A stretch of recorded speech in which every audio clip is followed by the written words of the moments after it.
Now on to the hardest part of in this plan. And that is? We're going to take Washington. Darling, that's not hard. No. Look at headline. Boston takes Washington 7-2. Anybody can take Washington. All right, little Boris and Natasha for you there on Tuesday. I thought that was pretty good. That's your best accent. Thank you. Thank you very much. I don't know. That's your best out of He's still pretty good, Bill Clinton.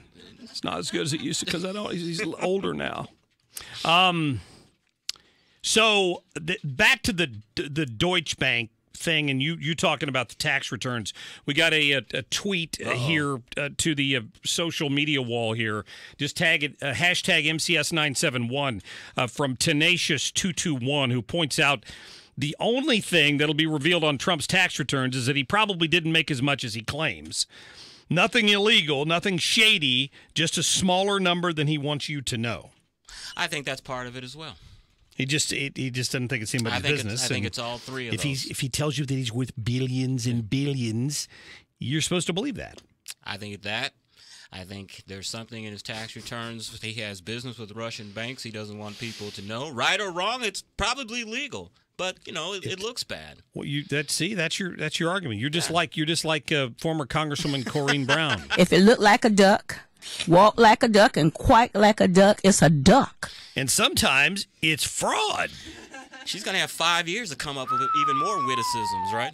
Corinne Brown sentenced to 5 years in prison for ripping off her own charity. So she created a charity called One Door for Education, which was purported to give scholarships to needy children, but instead apparently just took trips and bought clothes and all this stuff. Federal prosecutors say she and a top aide committed fraud by using the donations for lavish parties and trips. Now, bear in mind, before I play this next bite, who the Attorney General of the United States was when she was charged 16 months ago. Who would that have been? That would be Chris Arps? I was going to say the Honorable Eric Holder. No. It would be the other one. It would be Loretta Lynch. Yes. But listen to why Corinne Brown says that they targeted her. And it's like, it's just unbelievable how they seem to make up the rules as they go. And so I am looking forward to my day in court. When you're saying they, who specifically are you referring to? I'm talking about the Justice Department. Why would they target you? I guess I'm a black woman with a mouth. So she blames racism for the reason that she got indicted by a black attorney general in the Obama Department of Justice. Look, when you have a charity that takes in close to $1 million, and only about $12,000 of that actually goes to charitable causes, Stevie Wonder at the IRS could see that there could be some violations there, and you're going to be flagged. So that's pretty funny. John Conyers, did you hear him this morning from his hospital bed in Detroit? He did not sound good. He didn't sound good. He sounded a little addled, and the reason I say that is, if you listen to this real quickly, this is edited. I didn't edit it. I picked it up off the feed, but this is edited. But he tells the lady, I'm about to announce my retirement. You'll hear about that soon. And then in the same sentence, he announced his retirement. Yep. It was kind of weird. Listen. I'm in the process of putting my retirement plans together, and I will have more about that very soon. I am retiring today.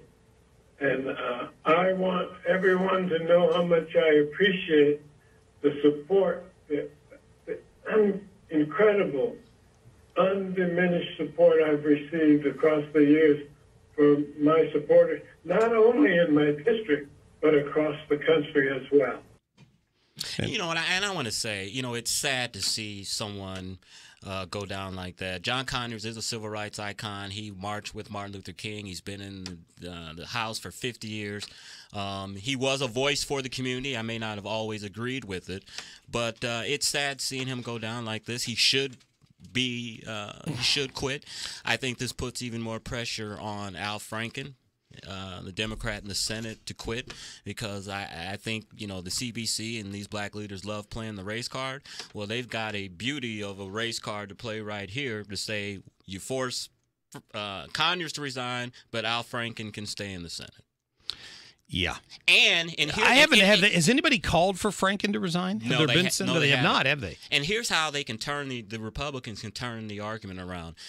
With this Roy Moore situation, they're always saying, well, being in power and having that Senate seat shouldn't mean more than being in power. They should say, you know what I'm saying. The Democrats are exactly. saying? So if that same tack can be taken with Al Franken. Well, is this seat so important to you that you won't force him to resign? Well, it's in Minnesota. Yeah, Whoever replaces him is going to be a Democrat, and they're going to be a liberal. Yeah, but still, they can still make that same argument. Same thing in Detroit.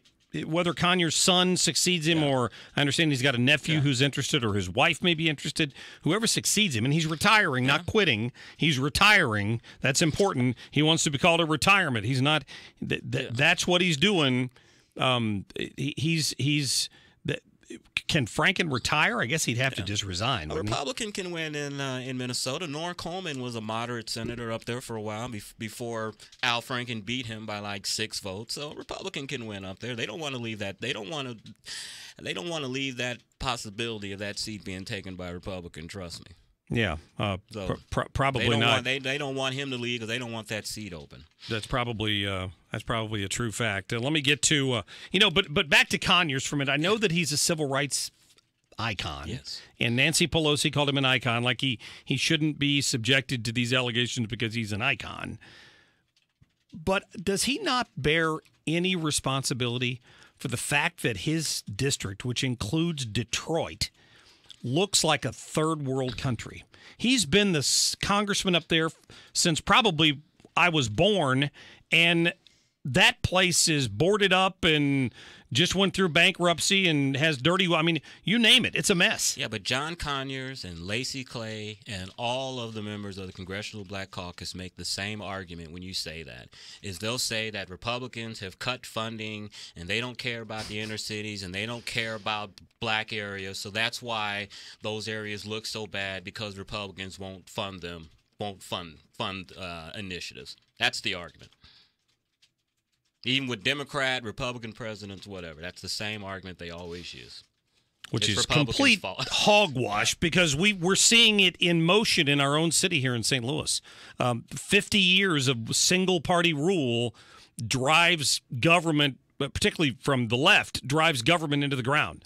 Increased taxes, chasing people out of town, having to pay 10 or 11 cents on the dollar in sales taxes, plus high property taxes and TIF financing. And you name it. Everything they can do to raise funds, they've done, and nobody wants to live there. But the Republican government, when Republicans had the national government, they cut block grants and they cut funding to cities, and that affects cities, and that's why North St. Louis looks like it does for the last 50 years. That's one reason North St. Louis looks like it does. That's the argument they'll always use. Doesn't matter who's president.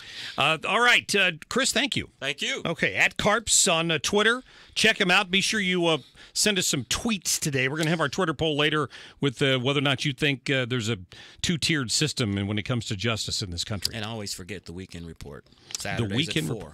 I'm glad you mentioned that with Tony Colombo. Yes. Yeah, I'm Katie Bailey. Katie Bailey. It's awesome. All right, good. Thank you. All right, we're back. Coming up, we'll get to your phone calls. We'll talk to Jared Halpern about reconciliation on this tax bill when we come back.